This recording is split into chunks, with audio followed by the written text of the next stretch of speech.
Okay, so I know I'm a few days late on this topic, but I just read a chapter today, and I kind of want to talk about what just happened in chapter 181 of Boku no Hero Academia, and basically this whole gentle criminal slash school festival arc in general. So, like I'm sure most of you did, when I first started this arc, I honestly thought it was just going to be like another joke filler arc. I didn't take it all that seriously, especially when we look at who was set up to be the main villain or main antagonist of this arc, Gentle, who looks more like a performer than he did a villain. On top of the fact that he's basically using YouTube to basically get famous as a criminal instead of actually going out there and committing real crimes. I couldn't take him seriously, especially when you look at him next to La Brava. Because I mean, I've been saying from day one that that little girl looks like she's a discount Powerpuff Girl. Just based off their designs and actions when we first met them, there was no way any of us were going to actually take these two seriously. I mean, hell, I thought their plan was going to be played off for laughs throughout the entire arc. Just kind of like think Team Rocket from Pokemon. Every time, you know how every time they try to basically capture Pikachu, they end up blasting off. I figured that's how the plan was going to go. They try to get into UA, something will backfire in a comedic way, and then they just keep trying over and over again until eventually the festival is over and they finally make it in, but it's too late. But now I'm starting to think that that might actually been what Horikoshi wanted us to think. I think she actually wanted us to see these two characters as jokes. That way, once things got a little serious and the fight actually started between them and Deku, that we kind of get more invested in it. And then plus, by the time we got our backstories, I don't know about you guys, but for me at least, by that time, I was kind of rooting more for them to succeed than I was for Deku. And speaking of backstories, I kind of think we should have got Gentle's flashback before we got La Brava's flashback in the series. Simply because, from a story standpoint, it tells a more compelling story and it does a better job of connecting to them and explaining their relationship better. Because alright, when we see Gentle's flashback, we find out that he wanted to be a hero. His whole goal was that he was kind of like Deku. He wanted to be a hero, and no one believed in him. Basically, his friends and classmates, they all saw him as a joke. He failed basically his hero course multiple times, so he had to repeat it over and over again. His own family, by the end of it, was so disappointed in him and so like unforgiving of him that I think there's a scene where we see his mom actually throwing like an empty milk carton, or not even empty. I think it actually is full of milk. She's throwing a milk carton at the back of his head because he's such a failure. And then he had one chance of becoming the hero. When he saw some guy, I think, falling from a building, he tried to jump in and save him, and he ended up just getting in the way of the hero who was actually going to save the guy. He just basically failed so many times that eventually he just broke and he gave in and became a criminal instead. He gave up on becoming a hero. And that's why I think we should have got La Brava's flashback after this, because when we see her flashback, when we see how depressed she was and how close to I think she possibly was to committing suicide, and then we find out that the fact that he basically rescued her from that he gave her a new reason to live and he brought happiness back into her life. We find out that, yeah, even though he failed at being a hero, even though he sees himself as a criminal at this point, he truly is actually a hero. He actually did succeed in becoming a hero because he saved this little girl. And that's something the series has always done pretty well, delivering the message that basically, being up a bad guy or saving the day isn't exactly the only way to become a hero. And as long as you can bring happiness to someone's life whose life is usually full of despair, you can become a hero. You are a hero in their eyes.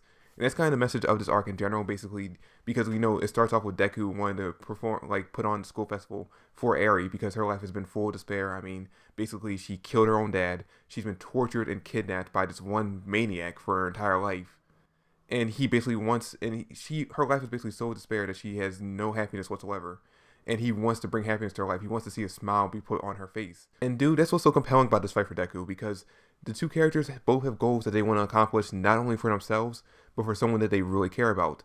And in order for Deku to actually win this fight, he has to crush their goals. He has to crush their one dream in order to achieve his, or in order to achieve his one goal of, bringing a smile back to Eri's face.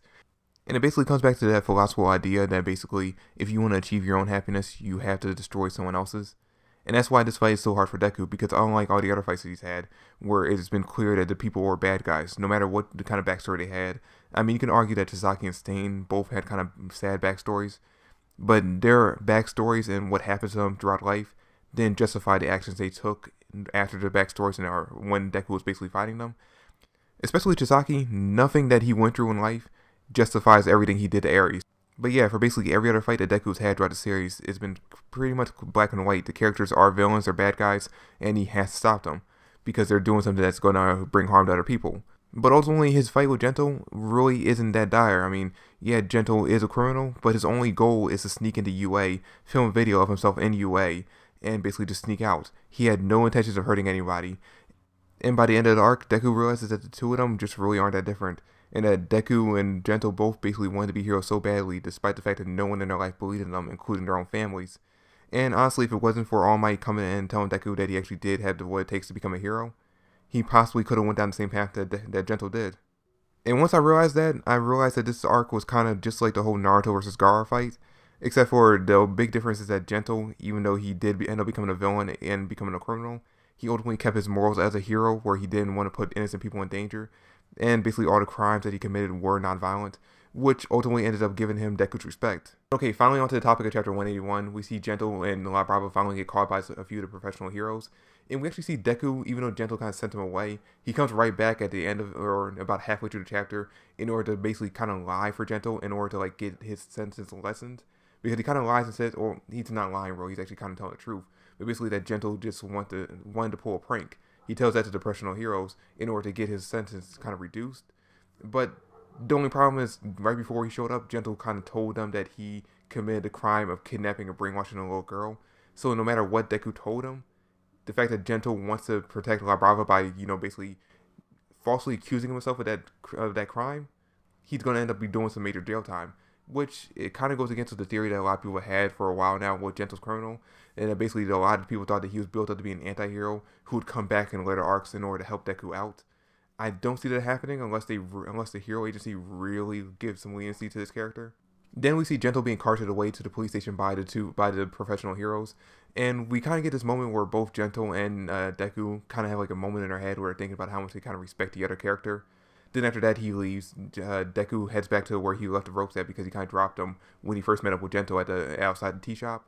He heads back there, and then we kind of see a countdown of him basically rushing to go find the rope, rushing back to the stage in order to put up the performance, and him just barely making it in time. Final shot of the chapter is basically we see Eri smiling because she sees Deku up on stage smiling and putting on the performance that he promised to put on, and realizing that, basically he kept his promise. Now, when I first read this chapter, I was kind of confused as to how Deku could be smiling up here on stage after everything he just went through, all the emotion he must be feeling of basically crushing the dreams of Gentle and La Brava. But then I realized that basically, like I said, he realized that he had to, in order to achieve his goal and bring happiness to Eri, he had to fully crush theirs. And after doing that, he probably realizes that basically he has no right to feel down for himself or to feel like emotional about this. When doing that, could ultimately end up ruining his plan of bringing happiness to Eri and actually make her still feel a little down. So no matter what he was feeling at the moment, he had to put on a brave face and actually put on that smile in order to make sure that she could actually be happy and see the performance. And that's pretty much all I had to say about the chapter and the arc in general. Now, I did not think, like I said in the beginning, in the beginning of this arc that it would get as intense and emotional as it ended up becoming. I honestly thought it was going to be a joke arc, like I said. And now that I actually sit down and read it, I honestly think on an emotional standpoint, not action-wise, but just on an emotional standpoint, I do not think any chapter or any arc past this will beat this as my number one. Now, I hope I'm wrong. I'm hoping Hirokoshi can actually come back and actually do something even better and deliver even more of an emotional arc after this and later on in the series. But as of right now, I do not see any arc passing this arc on an emotional standpoint as my favorite arc. But that's it for the video. Thanks for watching. Comment down below your thoughts and theories on the arc and the chapter are. And I'll catch you guys later. Peace.